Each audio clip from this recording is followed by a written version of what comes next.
were neatly divided between heroes and villains, the folks in the white hats would be able to win the battle for social justice without working up a sweat.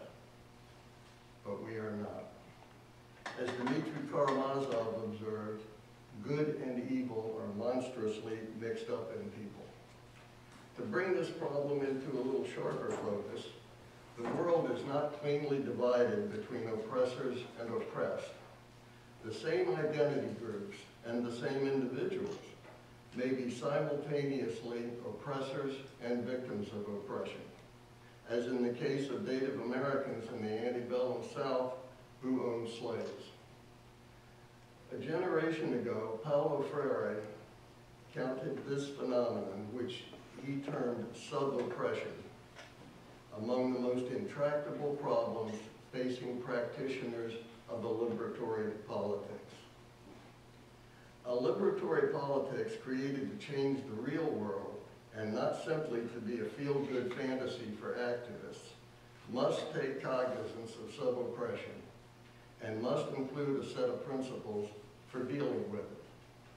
But before suggesting what those principles might look like, I want to mention what I take to be 4 propositions that are fundamental to any authentic liberatory politics. For reasons of time, I will treat these propositions as though they were axiomatic, although I recognize that in actuality they are not. They arise from principles that are even more fundamental. And so if anybody would like to discuss this privately later on, I'll be happy to do so, or you can email me after the conference is over. The 4 propositions I have in mind are these.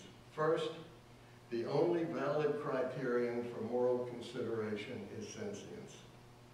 If a being over whom society has power can experience suffering and happiness, if that being loves life and dreads death, then society should be dedicated to protecting that being from suffering, promoting that being's happiness, and preserving that being's life. Second, a liberatory politics must be radically egalitarian.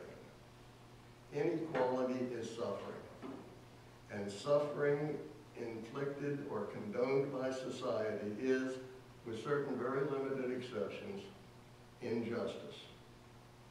We must strive to reduce political, economic, and social inequalities to the absolute minimum possible. And no matter how successful we may be, we must never relax our efforts to reduce inequalities still further. The world is not perfectible, but it is infinitely improvable. Third, an authentic liberatory politics will not have as its ultimate goal the liberation of a particular oppressed group or the end of a particular form of oppression, although as a matter of strategic necessity, it will often have to engage in single-issue campaigns. Rather, it will aim to end all forms of oppression against all oppressed groups. Its aim is to dismantle the hierarchy itself, and not just hierarchy-specific expressions. Finally, and most importantly for us this morning, as a matter of moral obligation, we must engage with sub-oppressors both as oppressors and as oppressed.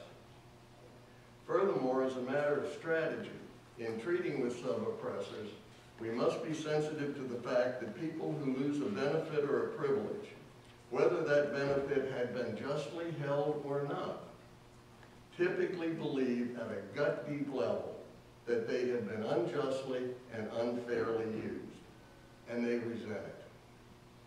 They believe in all sincerity that regaining their lost privilege or gaining a compensatory privilege is not simply a just cause, but the just cause that overshadows all others and must be pursued not merely for their personal benefit, but for the sake of justice.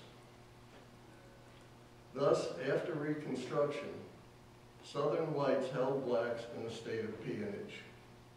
and they fought off for nearly a century all efforts to establish social, political, educational, or economic equality for them. And they did this not simply as a matter of self-interest. Excuse me. For most whites in the South, Jim Crow was actually not in their self-interest. But they did it as a matter of justice, as a matter of rights. The most important fact to keep in mind when considering the issue of sub-oppression is that sub-oppressors sincerely believe that the oppression that they suffer justifies the oppression that they inflict. This is not a facile rationalization for public consumption.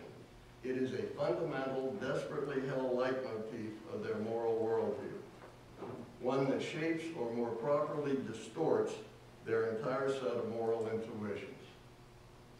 Any attempt to deal with sub-oppression that does not take this into full account will have unintended negative consequences that may endure for generations.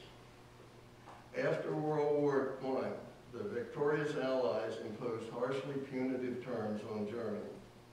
These terms, which included impoverishing reparations and a major loss of territory, fed a fierce resentment in many Germans that led to the rise of Nazism, World War II, and the Holocaust.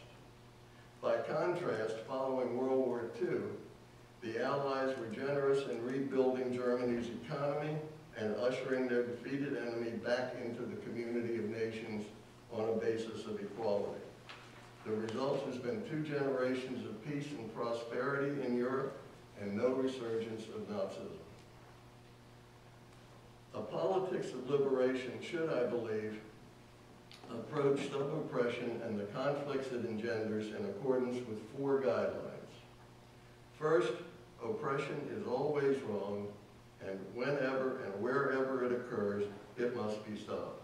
This should never be an issue.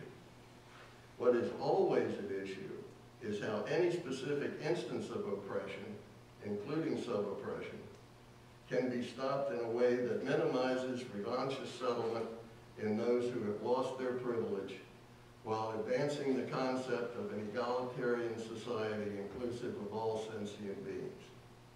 Second, a liberatory politics must be founded in a primary commitment to the entire community of sentient beings. That is to say, it must promote a worldview that subordinates identity group loyalty to loyalty to the entire community of sentient beings. Thinking in terms of identity groups rather than in terms of the entire community makes all forms of oppression, including sub-oppression, possible. Tribalism is the greatest barrier to liberation. The third principle flows naturally from the second. In a conflict of interest between members of 2 oppressed groups, every effort must be made to protect the interests of both groups. To the extent that this may prove unachievable, priority should be accorded to the group that is more severely oppressed, which will typically be the group that, at least in this instance, has less power, the victims of the sub-oppressors. But even in this case, every effort must be made to provide compensatory benefits, both as a matter of principle and to prevent a psychology of bitterness and thwarted entitlement from taking hold, such as happened in the American South following Reconstruction and in Germany following the Treaty of Versailles. The passion for retributive justice is perhaps the second greatest barrier to liberation. We should not treat oppressors, including sub-oppressors, as we think they deserve to be treated based on their past behavior.